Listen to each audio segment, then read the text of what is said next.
আজকের বিশেষ ও গুরুত্বপূর্ণ খবরের মধ্যে স্বাগতম।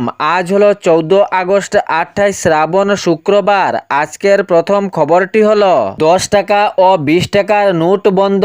এ বিভ্রান্তিতে পড়বেন না, আতঙ্কিত হবেন না।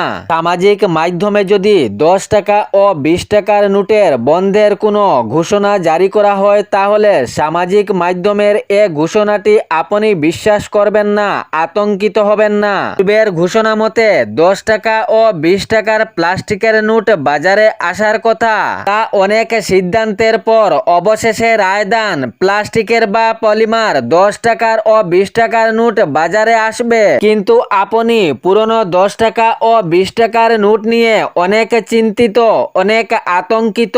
হয়তো আপনার গুজবে কান রয়েছে বা সামাজিক মাধ্যমের বিভ্রান্তির কথার মধ্যেও আপনি আতঙ্কিত, কিন্তু এখনো পর্যন্ত কোনো এমন নোটিশ আসেনি যা পুরনো 10 টাকা ও 20 টাকার নোট বাজারে বন্ধ হয়ে যাবে।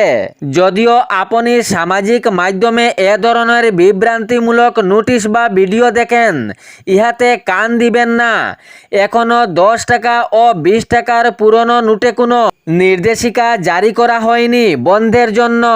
এর পরবর্তী খবরটি হলো, আপনি কি গ্যাস সিলিন্ডার তথা এলপিজির ইকেওয়াইসি করেছেন? যদি করে থাকেন তাহলে আপনি কোনো চিন্তা করবেন না, এবং যদি রান্নার গ্যাস সিলিন্ডার তথা এলপিজির ইকেওয়াইসি না করে থাকেন তাহলে আগামী 16 আগস্টের মধ্যে করে ফেলেন। গৃহস্থায়ী এলপিজি রান্না গ্যাসের স্বচ্ছতার জন্য সরকারের পক্ষ থেকে এ নির্দেশ। একজনের একাধিক ভুয়ো তথ্য দিয়ে ভুয়োভাবে চলছে গ্যাস সিলিন্ডারের কানেকশন। এ ভুয়ো কানেকশন রোধ করতে সরকারের পক্ষ থেকে এ ধরনের নির্দেশিকা জারি। তেল সংস্থাগুলির কড়া পদক্ষেপ। আগামী 16 আগস্টের মধ্যে ইকেওয়াইসি বাধ্যতামূলক। যদি আপনি ইকেওয়াইসি করে থাকেন তাহলে আপনার দরকার নেই, এবং যদি ইকেওয়াইসি কেহ করেননি তাহলে আপনার জন্য খুবই জরুরি। রান্নার গ্যাস এলপিজি গ্রাহকদের জন্য এটি জরুরি সংবাদ। আগামী 16 আগস্টের মধ্যে ইকেওয়াইসি করা বাধ্যতামূলক, নইলে হয়তো পরবর্তীতে আপনি কোনো সমস্যার মধ্যেও পড়তে পারেন।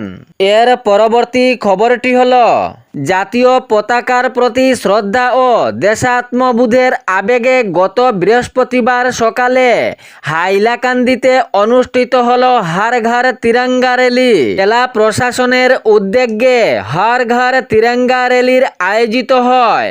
হর ঘর তিরঙ্গা র্যালি পদযাত্রায় হাইলাকান্দির বিভিন্ন সরকারি ও বেসরকারি বিদ্যালয়ের পড়ুয়ারা এই পদযাত্রায় অংশগ্রহণ করেন। এই পদযাত্রার পথে দেশাত্মবোধ স্লোগান ও তিরঙ্গার প্রতি শ্রদ্ধা প্রদর্শনের উৎসবমুখর পরিবেশ হয়ে ওঠে গোটা হাইলাকান্দি শহর। জেলার প্রধান প্রধান সড়কে এ পদযাত্রা হয়। হর ঘর তিরঙ্গা র্যালি পদযাত্রা। সরকারি ও বেসরকারি বিদ্যালয়ের পড়ুয়ারা এই হর ঘর তিরঙ্গা র্যালিতে যোগদান করেছিলেন। উৎসবমুখর পরিবেশ হয়ে উঠে গোটা হাইলাকান্দি শহর। জেলা প্রশাসনের উদ্যোগে হর ঘর তিরঙ্গা র্যালির আয়োজিত হয়। খুবই উৎসবমুখর পরিবেশ হয়ে উঠে হাইলাকান্দি শহর। এর পরবর্তী খবরটি হলো, বন্যায় ক্ষতিগ্রস্ত পরিবারের সহায়তার জন্য অসমের মুখ্যমন্ত্রী ডক্টর হিমন্ত বিশ্ব শর্মা জানিয়েছেন, যাহাদের ঘরবাড়ি ধ্বংস হয়েছে, এ বন্যার কবলে পড়ে ঘরবাড়ি ভেসে গিয়েছে, কিছু আর অবশেষে নেই, তাহাদের এক নিরাপদ এবং স্থায়ী আশ্রয়ের প্রয়োজন। তিনি জানিয়েছেন, এ ভয়াবহ বন্যার পরিস্থিতির মধ্যে যাহাদের ঘরবাড়ি বন্যায় ভেসে গিয়েছে, সবকিছু ভেসে গিয়েছে, তাহাদের পাশে রয়েছে আর্থিক সাহায্য সহ ঘরবাড়িরও ব্যবস্থা। এমন এই পরিকল্পনা রয়েছে অসমের মুখ্যমন্ত্রী ডক্টর হিমন্ত বিশ্ব শর্মা জানিয়েছেন। বন্যায় 100% গৃহ নষ্ট হওয়া অঞ্চলসমূহে মডেল হাউসিং কলোনির নির্মাণের পরিকল্পনা রয়েছে। মুখ্যমন্ত্রী একথা পরিষ্কারভাবে জানিয়েছেন। আর্থিক সাহায্য সহ যাহাদের ঘরবাড়ি এ বন্যায় একদম তলিয়ে গিয়েছে তাহাদের মডেল হাউসিং কলোনির নির্মাণের পরিকল্পনা রয়েছে। এর পরবর্তী খবরটি হলো, প্রচণ্ড গরমে পড়ুয়াদের স্বস্তির জন্য কাছাড় জেলায় বিদ্যালয়ের সময়সূচির পরিবর্তন। আজ থেকে সময়সূচি পরিবর্তন করা হলো।